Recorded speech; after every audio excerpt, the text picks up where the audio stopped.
অবশেষে রোদের দেখাটা পেলাম। সো হ্যালো এভরিওয়ান, কেমন আছো সবাই? আশা করব সবাই খুব ভালো আছো, আমরাও ভালো আছি। তো নতুন আর একটা ভিডিওতে তোমাদের জানাই স্বাগতম।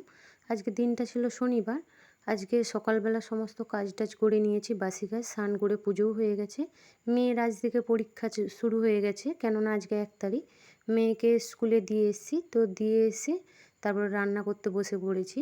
ওই জন্যই রান্নার টাইম থেকে ভিডিওটা শুরু করলাম। সকালবেলা অনেকটাই ব্যস্ত ছিলাম, তাই জন্য ভিডিওটা আর শুরু করিনি, কেন মেয়েকে সকাল থেকে পড়াতে বসেছিলাম। সকালে একা হাতে সমস্ত কাজ করতে হয়, তার মধ্যে তো আমার কাছে স্ট্যান্ড নেই, ভিডিও করতে আমার খুবই অসুবিধা হয়। তো নিজে হাতে যতটুকু পারি করি। তো আজকে সেরকম কিছুই রান্না করব না, শরীরটা আমার কদিন থেকে খুবই খারাপ যাচ্ছে। তো আজকে ভাবছি গেঁড়ি দিয়ে লাউ শাকের ঝোল করব। তাই জন্য তোমাদের দাদাভাই সকালবেলা মেয়েকে স্কুলে দিয়ে এসে বাজার নিয়ে চলে এসেছে। তো ওই জন্য আমি আনাজগুলো কুটে নিচ্ছি। তো আজকের লাউ শাকের ঝোলে সেরকম কিছুই দেবো না, একটু তোমার পিফে দেবো, একটু কাঁচকলা দেবো, আর আলু বেগুন দিয়ে গেঁড়ি দিয়ে একটা ঝোল করব।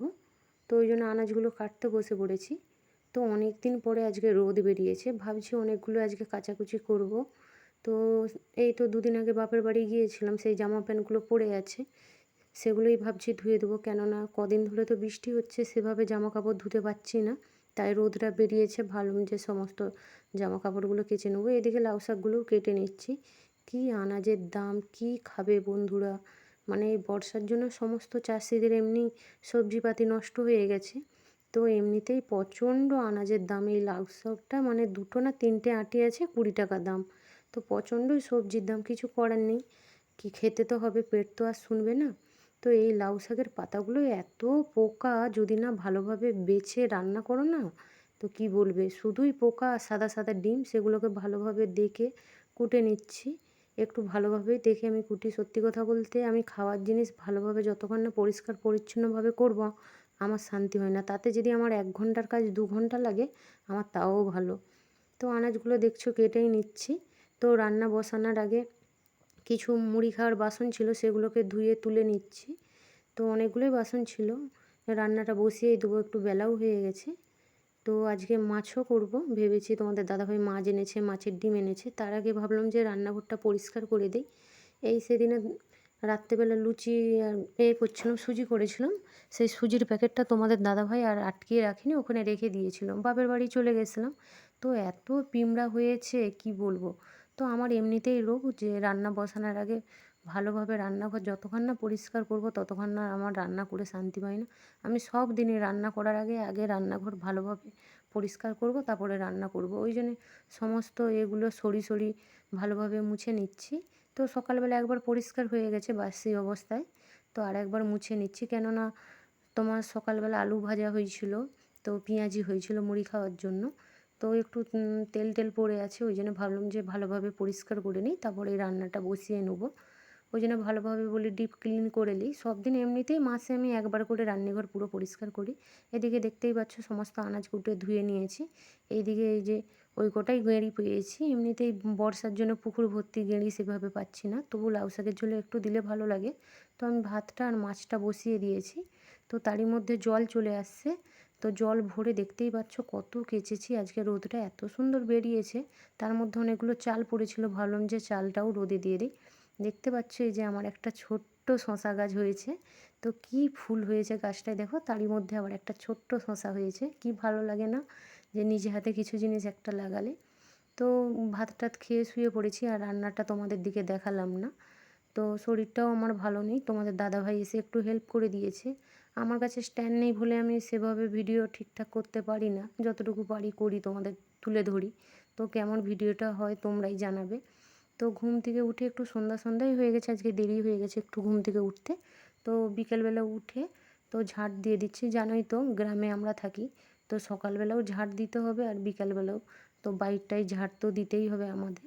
তো সন্ধ্যাটা দিতে হবে, ওই জন্য তাগাদা তোমার ঝাঁট দিয়ে দিই। একটু পরেই আবার বিকেলের জল চলে আসবে, জলগুলো ভরবো, বোতলে জল শেষ হয়ে গেছে। তো ঝাঁটটা দিয়ে দিই।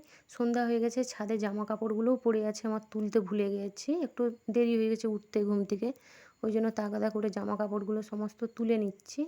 তো নাহলে জামা কাপড়গুলো অনেক ভিজা আছে, সেভাবে এখনও কিছু শুকনা হয়নি। যেগুলো শুকিয়েছে সেগুলো নিয়ে চলে যাব, আর যেগুলো শুকায়নি সেগুলো বারান্দায় ভাবছি মিলে দেবো।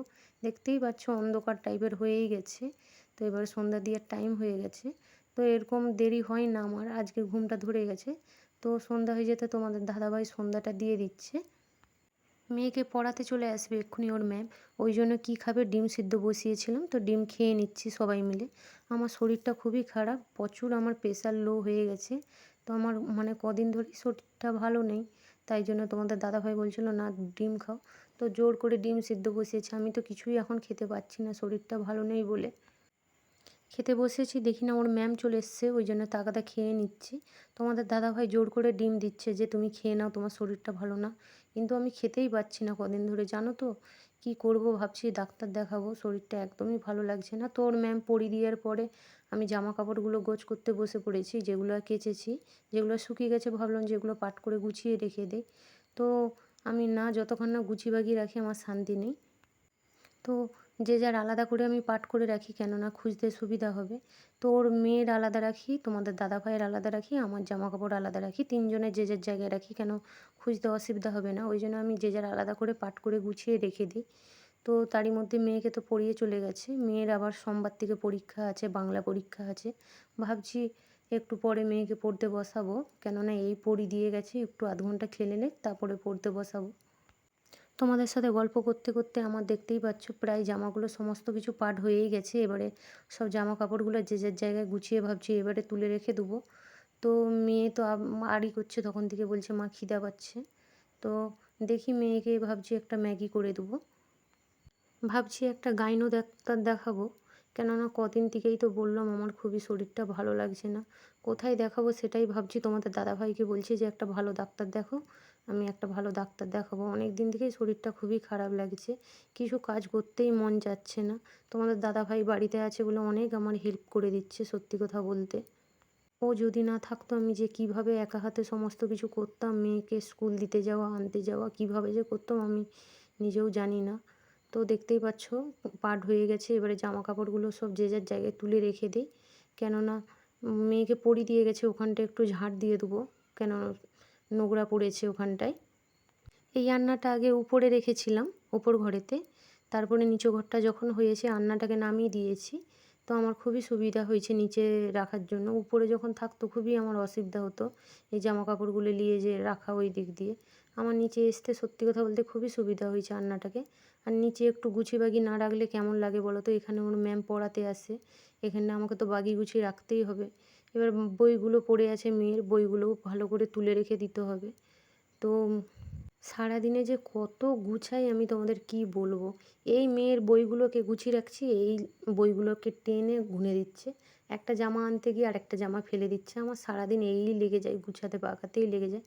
মানে আমি সত্যি কথা বলতে একটু গুছিয়ে বাগিয়েই কাজ করতে পছন্দ করি, আমার অনেক হয়তো দেরি হয় একটু কাজ করতে, কিন্তু যতটুকুই করি গুছিয়ে বাগিয়ে করার চেষ্টা করি আমি।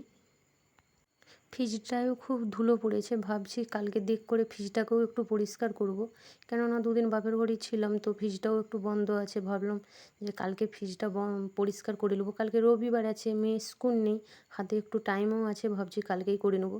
তো দেখতে দেখতে দেখছো সমস্ত কিছু গুছিয়ে নিয়েছি, যে যার জায়গায় সেটা রেখে দিয়েছি। মেয়েকে পড়ি দিয়ে গেছে, বইগুলো পড়ে আছে, ভাবলাম যে বইয়ের জায়গাগুলো পরিষ্কার করে রেখে দিই। আমার মেয়ে তো সারাক্ষণ গুনে গুনে রাখে, আমাকে তো বাগাতেই হয়, কিছু করার নেই, যার বাড়িতে ছোট বাচ্চা আছে তার তো এই জিনিসটা সবাই জানো। তো এবারে সোফাটার কি হাল তোমরাই দেখো, দেখো মানে সারাদিনে একবার এটাকে আমার পরিষ্কার করতেই লাগে। তো চলো আজকের ভিডিওটা এতটাই রেখে চলে যাচ্ছি, আর ভিডিওটা বাড়াবো না। যে যেখান থেকে আমার ভিডিওটা দেখছো, তো কেমন হয়েছে ভিডিওটা অবশ্যই আমাকে কমেন্ট করে জানাবে, আমার ভিডিও তোমাদের কেমন লাগে। তো যদি ভালো লাগে লাইক কমেন্ট শেয়ার করে দিও, তো তোমাদের বন্ধুদের সাথে শেয়ার করে দিও। কীরকম ভিডিও দেখতে চাও আমার কাছে তোমরা অন্তত কমেন্ট করে জানাবে। আমি নতুন নতুন ভিডিও করছি, আমি তো সারাক্ষণ ভাবি যে কীরকম ভিডিও তোমাদের সাথে তুলে ধরবো, আমি তো বুঝেই উঠতে পারি না। তো তোমাদের যদি মানে কীরকম ভিডিও আমার কাছ থেকে চাও তোমরা আমাকে জানাতে পারো। তো তোমাদের সাথে দেখছো কথা বলতে বলতে সোফাটাকে ভালোভাবে বাঁকিয়ে রেখে দিচ্ছি। চলো অন্য কোনো ভিডিওতে দেখা হবে, বাই।